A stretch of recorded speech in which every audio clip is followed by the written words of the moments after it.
Hey there, good morning. Trying to get a sip of my coffee and it's so hot. It's just too hot.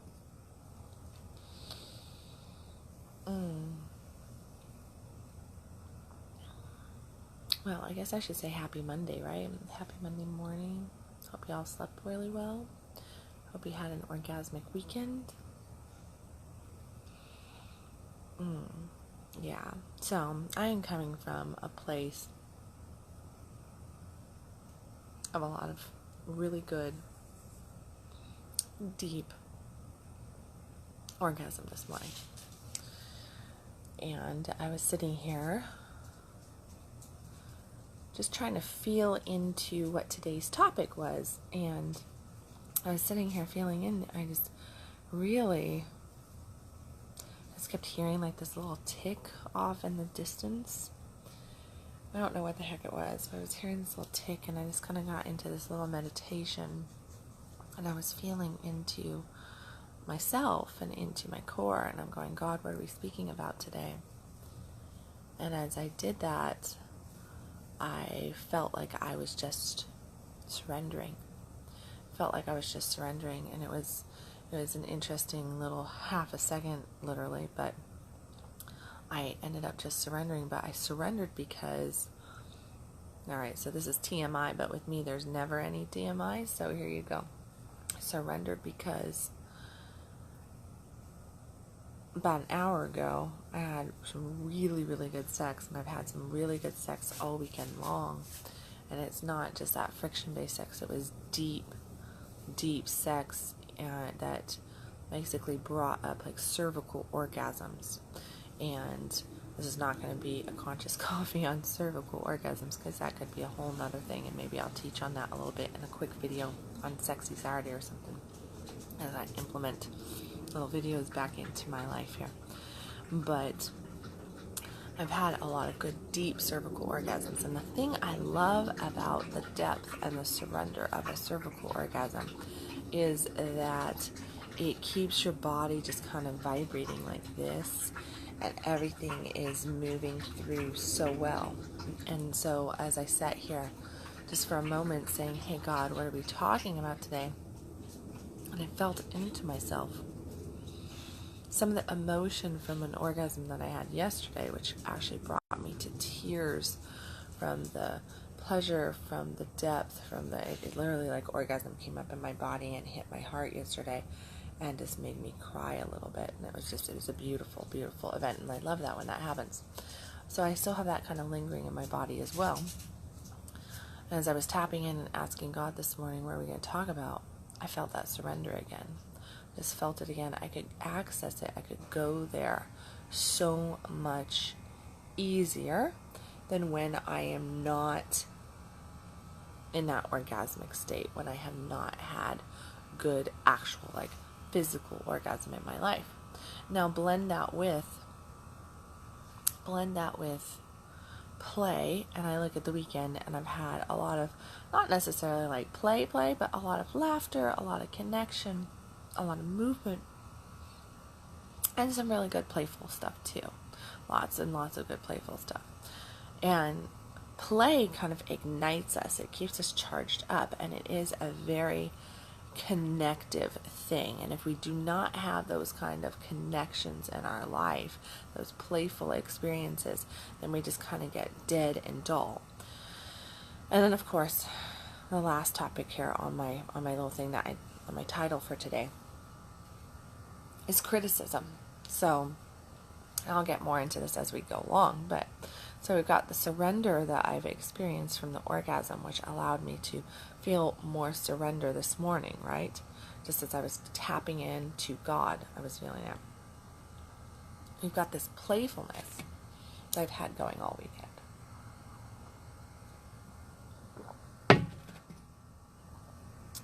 And then I've been massively criticized all weekend long. There has been so much criticism bouncing around my world, and people not really meaning to, but meaning to, because, right, we don't say what we don't actually want to bring up, even if we're just bringing up lightly. I've had a lot of people just basically tell me, this or that, and complain and criticize and make jokes and all this different stuff, and about lots of different things. So as I look at those three things, so we have the surrender, we have the play, and we have the criticism. And how does this pertain to diddly squat for us here on Conscious Coffee? Well, it pertains because Conscious Coffee is about weaving everything together. It's about bringing in consciousness into our life and basically commanding down our blessings, right? So I'm always giving these little teachings as to how you can tap in just a little bit more and not wobble as much in your energy. Well, criticism will definitely get you to wobble. It can make you do this because you start to, what criticism does is it's a statement from ego, and it is designed to create doubt. And once doubt has been implemented into a scenario or into somebody's psyche, you basically get that person to wobble. Okay? So you criticize them and you get them to wobble. And as soon as they start to wobble, frequency comes down, vibration comes down, and now they're not going to be able to manifest at the level that they were manifesting because they had the wobble going on. So it's not really that cool, is it?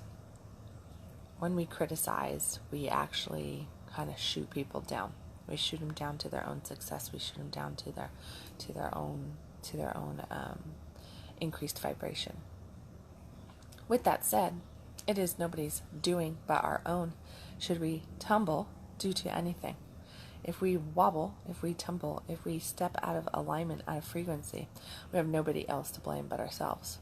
And here's the thing, it really does come down to, in my case, a lot of the criticism is coming from people very, very close to me, so family, underneath my own roof. And those particular people, I can't just walk away from them. I don't long to walk away from them, but there's these little things that can get said, and it can create that wobble because it can pull up old patterns, old programs of shame.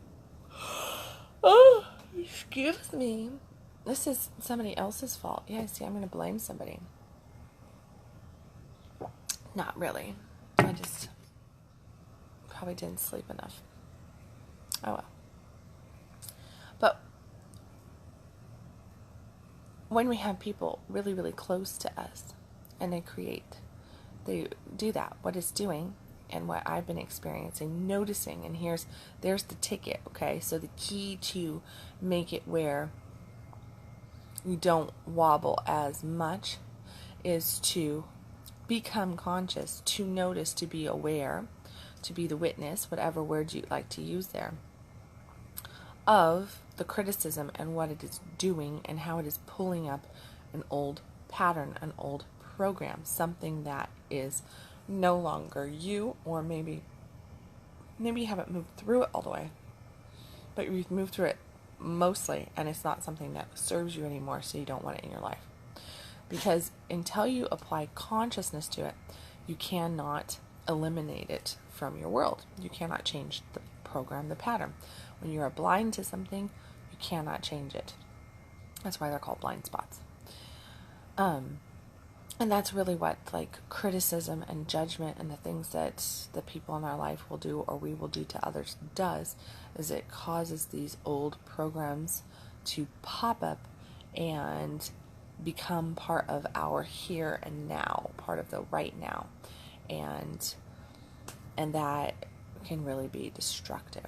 It can really, really be destructive. So from a proactive way, I'm going to encourage everybody today to kind of look into where they might be judging, criticizing others, and just kind of stop. Just kind of stop, because it really is. If you have any care for the people in your life that you're criticizing or judging, then you need to realize that that is creating a massive roadblock for them, and you can help support the people in your life by just not doing that.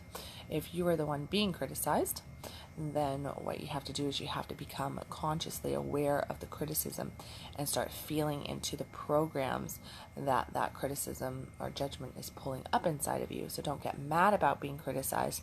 Don't be sad about it. Definitely don't use it as an excuse, because it's a shitty ass excuse. We don't use excuses. We realize that we volunteer for this thing, and that our job is to remain open and connected enough and get our asses into alignment so that we can have the lives that we want.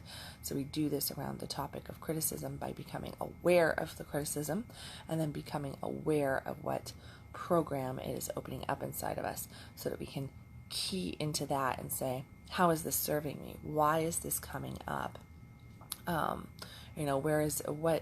What am I supposed to learn from this lesson at this point in my life? Because things will cycle around in our life, and as they cycle around in our life, we have to realize that we are going to constantly approach it at a deeper level, a deeper level, a deeper level. So it's kind of like an onion, right? You realize the whole onion thing.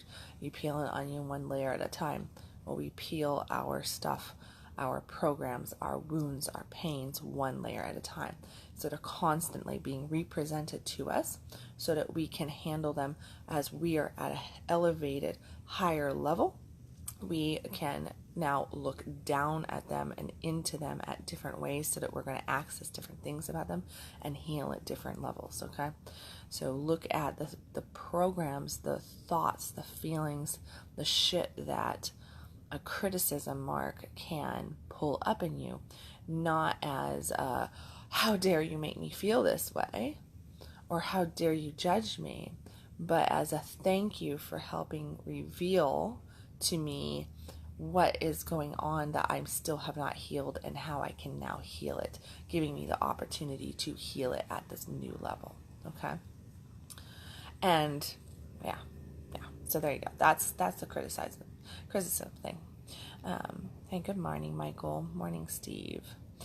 I see there's a couple other people I can't quite see that kind of has popped up there. So good morning to those that I have not said good morning to, that I can't see your names.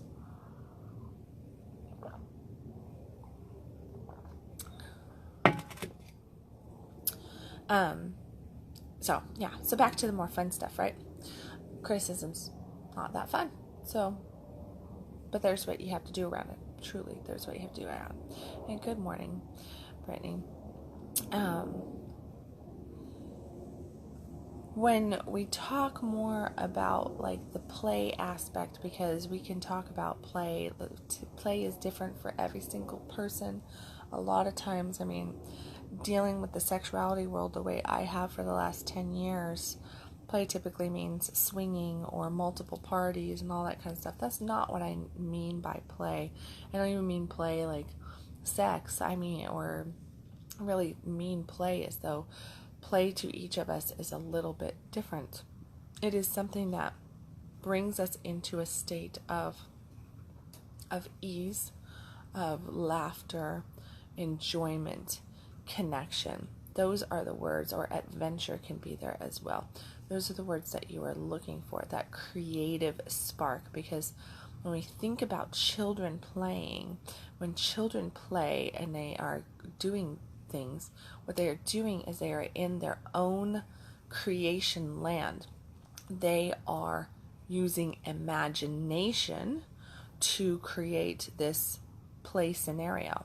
And imagination is something that as adults have a lot tougher time with, because that's just our imagination. We give zero to no credit for imagination, yet our future of who we are comes from imagining who we want to be.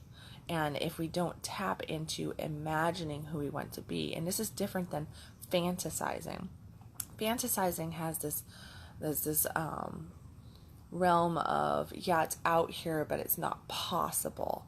So we kind of keep fantasies out there that it's like, yeah, but that's just not there. There's just a different energy to fantasy than imagination. So I want you to kind of lean into the word imagination here and see if you can understand where I'm going with this. So when we imagine, we really are kind of creating and shooting out these rockets, you could say, casting out this new image, this new aspect of self, and we're putting it out to the world, to the universe. We're like putting it out there, and we're like, just imagine that you're shooting forward all these beautiful thoughts about, like I want to look like this, I'm going to have this kind of health, I want to live here, I want a relationship like this, I want a job like this, blah blah blah. Whatever that is that you are imagining, we're sending it out. Now, the next thing to imagination and creation is belief. When little kids play, they are in a land of magic. They are in this land of imagination and magic. And they're constantly creating, and they get so wrapped up in this world of creation that they cannot help themselves, but they actually start to believe the scenarios that they're painting. Like when they're playing with dolls, they become the dolls. Their consciousness goes to the dolls. So they are very, very interactive and present as whatever doll, creature, car that they're driving. They're like, that is what they're at. I know that I sometimes play cars with my 3 and 5 year old, or my boys, they love Black Panther, and we get the Black Panther dolls out and different stuff. And we were playing with my 5-year-old, he would just have a conniption fit if you don't get some of the stuff right, because he really creates and feels into that he is Black Panther, and this is going on, and this is the reactions that is going to take place, and when he does this happens, and he gets really, really into it. You can see it in his face that he is just so into that creation, that image, and it's a beautiful thing, because that imagination is creation. So when we take it to that level of what do I want to create for my life, now bring in the adult mindset of I'm not interested in being Black Panther. I know that Black Panther is, a fictitious creature, and very, very cool storyline, great movie, all that's good stuff, fantastic, but it's not real.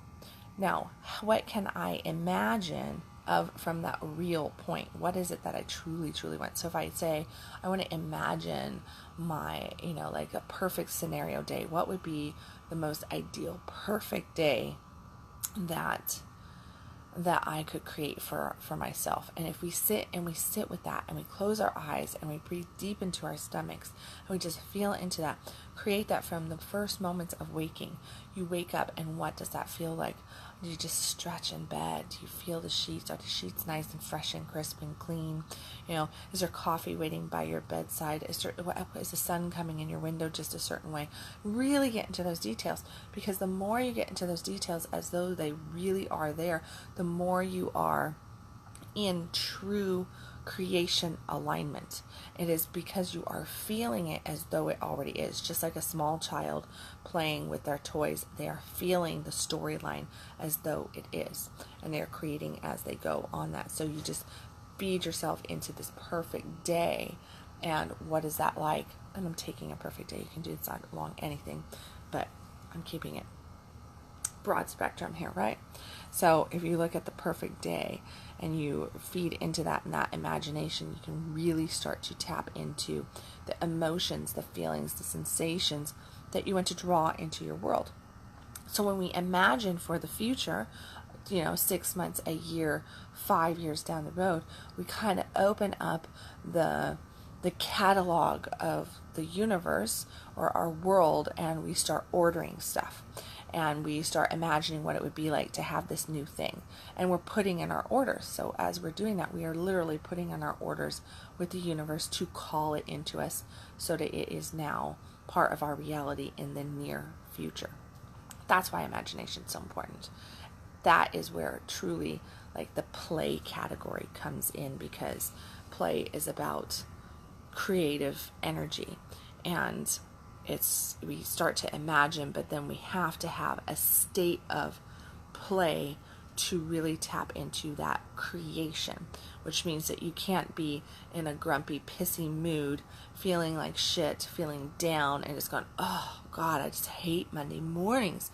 I hate Mondays. My boss is an asshole. There's just stupid people at my work. I had to sit in 45 minutes traffic, and there's all these people, and then people don't know how to merge, and all the shit that we talk about. I didn't get my coffee, I went to bed too late, got up too early, blah, blah, blah, blah, blah, all that kind of shit. If you're trying to focus in on creation work in that kind of state, well, you're going to just create more of that kind of state, because you can speak whatever the heck you want out of your mouth, and God does not give a shit about that. God gives a shit about what your energy is saying, which means where are you actually at in here?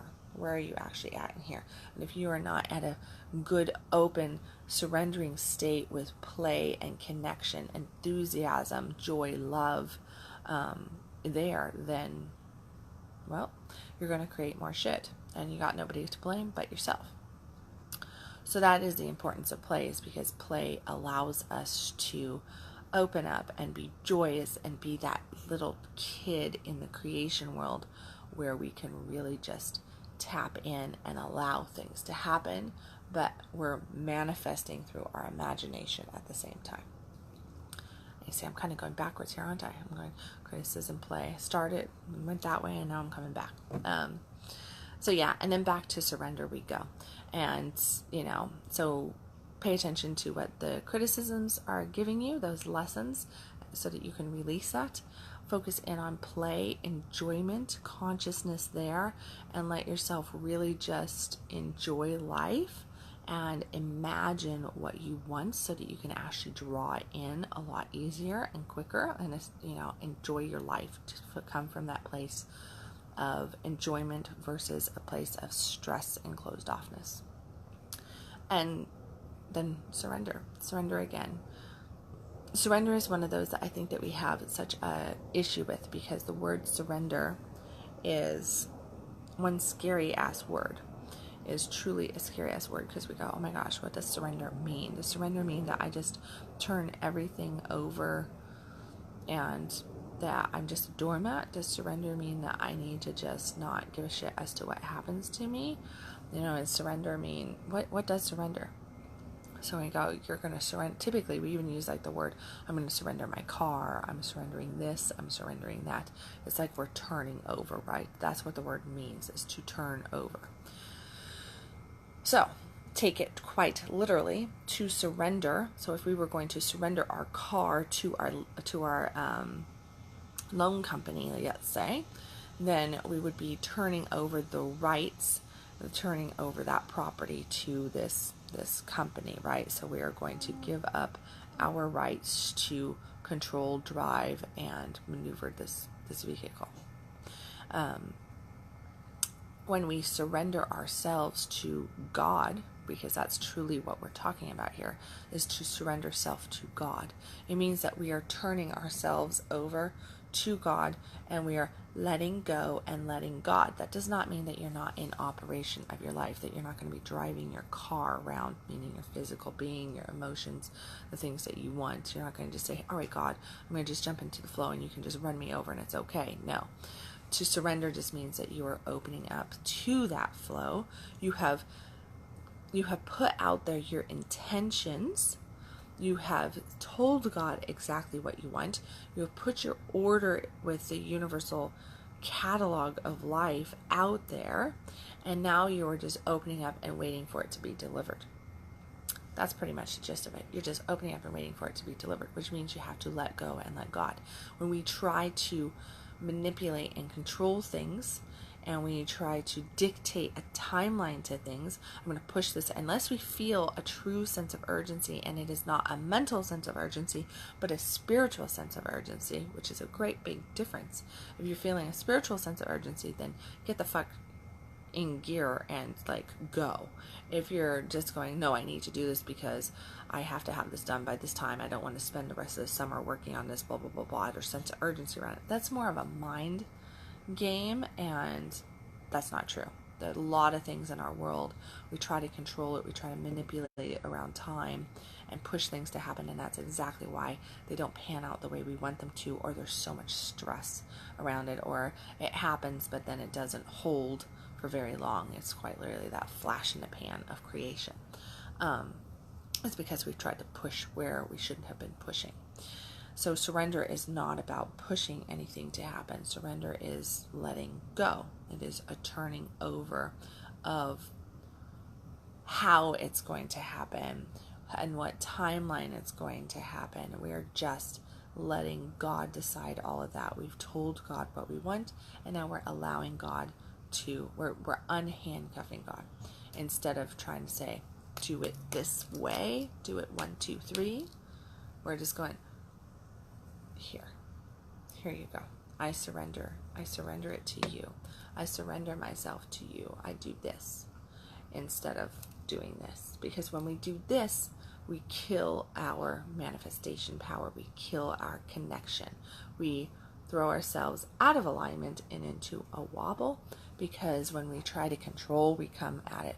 We are going to feel a lot of fear rise up, a lot of doubt, a lot of questionings when we are trying to control a scenario and make it go the way we think it should versus the way it should. So if you're feeling fear around something, if you're feeling a lot of just angst and nervousness and all this different stuff, you have to really question where it's coming from, because typically fear is coming from ego. Fear does not come from God.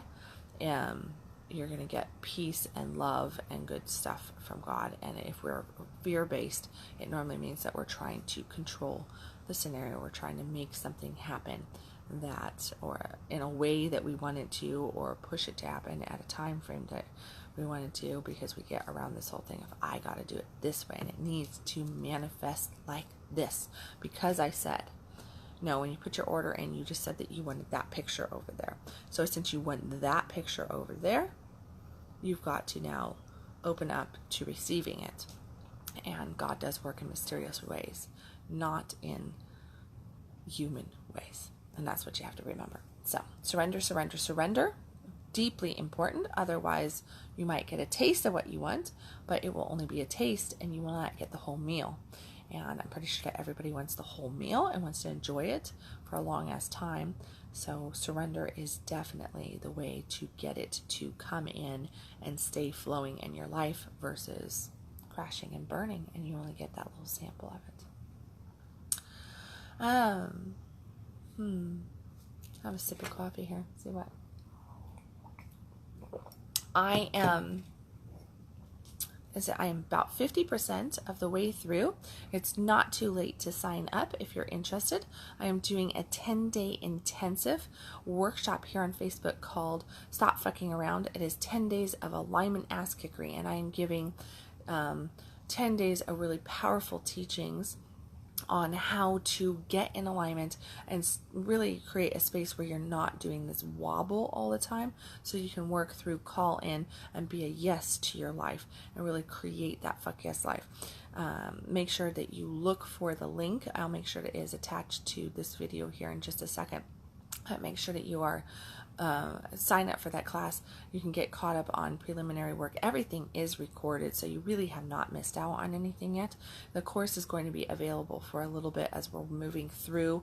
I definitely suggest, if you're interested in really creating that fuck yes life, really learning how to not do the wobble, access those points and really tap in and get into it, then do this course and do it live so that you actually have that interaction and you can get on that wave with everybody else, so you can actually have movement. If you wait until later and you just work through the videos, you're still going to have a lot of movement, you're still going to have a ton of stuff, but it's not going to quite be at the level that you might want it to be. You may have a little bit more struggles. Not to mention, with this particular course, I am also doing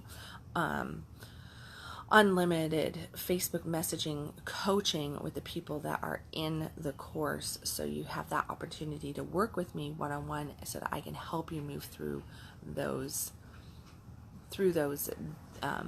challenges that might come up for you over the days that we're doing the work, instead of just not moving through them, not seeing your blind spots, not knowing how to let go, not knowing what the word play is.